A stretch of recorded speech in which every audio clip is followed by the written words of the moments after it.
आज दिनांक 19 जानेवारी 2026 रोजी आपल्या गणेश माध्यमिक व उच्च माध्यमिक विद्यालयामध्ये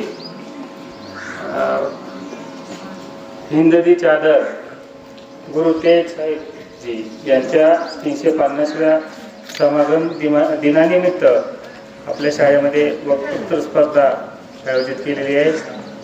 त्यामध्ये इयत्ता 7वी मधील विद्यार्थी समाधान घोंगाशे या ठिकाणी मी त्याला स्टेजवर बोलवत आहे। त्यांनी या समागम दिनानिमित्त 2 शब्द। माझे नाव समाधान लक्ष्मण घोंगाशे, शाळेचे नाव गणेश विद्यालय हिवरा बुद्रुक, तालुका मानगाव, जिल्हा बीड, वर्ग 7वा। मी आज तुम्हाला श्री तेग बहादर यांच्या विषयी माहिती सांगणार आहे। श्री गुरु तेग बहादर हे शीख धर्माचे 9वे गुरु होते आणि शीख इतिहासात त्यांना हिंददी चादर म्हणून ओळखले जाते। त्यांचा जन्म 1 एप्रिल 1621 रोजी झाला आणि 11 नोव्हेंबर 1675 रोजी ते शहीद झाले। त्यांनी शांतता, समानता आणि धार्मिक स्वातंत्र्याचा संदेश दिला। मुघल सम्राट औरंगजेबाच्या धार्मिक असहिष्णुतेमुळे धोरणांना विरोध केल्यामुळे त्यांना 1675 मध्ये दिल्लीत चांदणी चौकात शहीद करण्यात आले। ज्या ठिकाणी त्यांना शहीद करण्यात आले तिथे आज प्रसिद्ध गुरुद्वारा शीशगंज साहिब आहे। त्यांनी अनेक भजन आणि दोहे रचले जे शीख धर्माचे पवित्र ग्रंथ गुरु ग्रंथ साहिब मध्ये समाविष्ट आहेत। धन्यवाद। यानंतर 7वी वर्गातील विद्यार्थिनी कल्याणी गाडे ही या ठिकाणी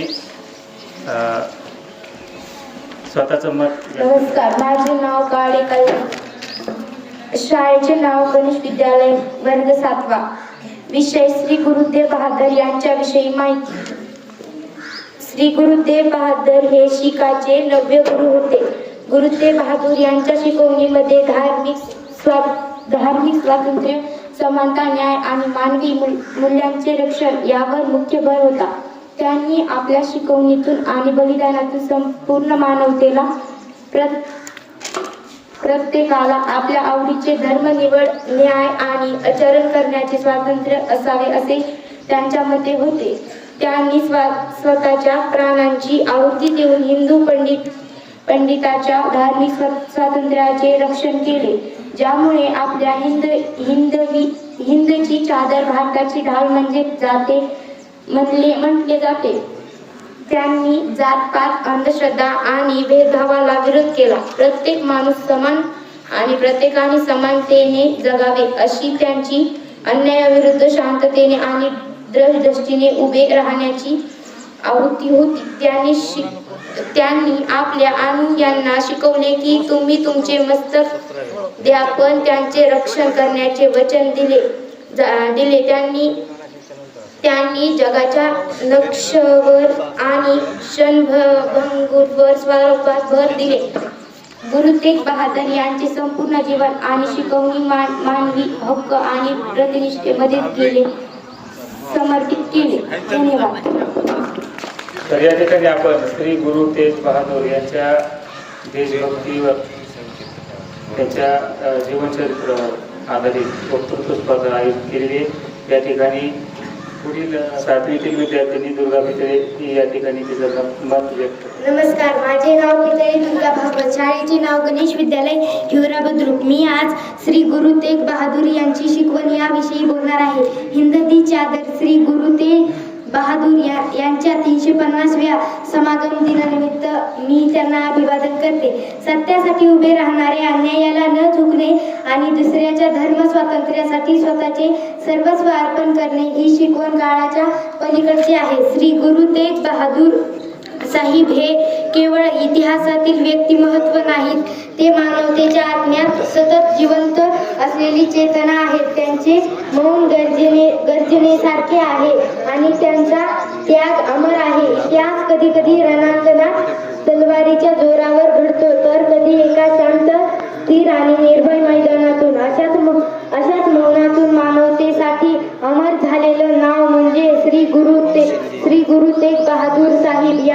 त्यांनी इतिहास घडवला तो रणांगणावर रक्त सांडून नव्हे तर सत्यासाठी स्वतःचे शिर अर्पण करून। म्हणूनच काळाच्या प्रवाहात त्यांची ओळख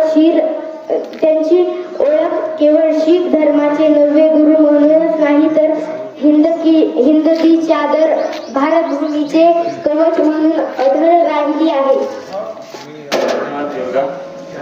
यानंतर इयत्ता 10वीतील विद्यार्थिनी कोमल मुळे ही या ठिकाणी राष्ट्रीय एकात्मतेवर तिचे 2 शब्द व्यक्त करेल. कोमल मुळे. हिंद की चादर गुरु तेग बहादूर साहेब यांच्या 350व्या शहीदिनानिमित्त मी त्यांना श्रद्धांजली अर्पण करून मी माझ्या भाषणाला सुरुवात करते. स्वातंत्र्याचा खरा अर्थ त्यालाच कळतो. स्वातंत्र्याचा खरा अर्थ त्यालाच कळतो ज्याने पारतंत्र्य गुलामी पाहिली असेल. आपण खूप भाग्यवान आहोत. की आपण स्वतंत्र भारतात जन्माला आलो. गुलामगिरी पारतंत्र्याच्या बेड्या आपल्या हातात बांधल्या गेल्या नाहीत म्हणून आपण या बाबतीत खूप भाग्यवान आहोत. कहा है किसी ने कि जो दुनिया में दिखाई दे उसे खामोशी कहते हैं. जो दुनिया में दिखाई दे उसे खामोशी कहते हैं. जो आंखों में दिखाई दे उसे तूफान कहते हैं. और ऐसा एक ही देश है जहाँ भगवान को मेहमान को भी भगवान कहते हैं, मेहमान को भी भगवान कहते हैं. भारताला स्वातंत्र्य मिळालं. त्यानंतर भारताला आपल्या स्वतःच्या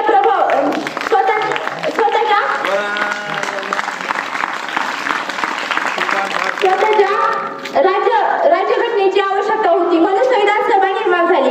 संविधान सभाचे स्वरूप असे होते की डॉक्टर राजेंद्र प्रसाद हे संविधान सभेचे अध्यक्ष होते. तर मसुदा समितीचे अध्यक्ष डॉक्टर बाबासाहेब आंबेडकर होते. डॉक्टर बाबासाहेब आंबेडकरांनी 2 वर्ष 11 महिने 18 दिवस खूप परिश्रम करून रात्रीचा दिवस करून भारताचे संविधान दिले आणि भारताच्या स्वाधीन केले आणि आपली राज्यघटना त्यांच्या संविधानानुसार चालत आहे. धन्यवाद.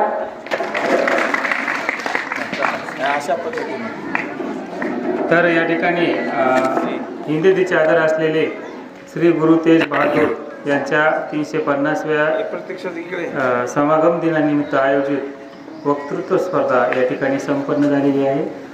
धन्यवाद.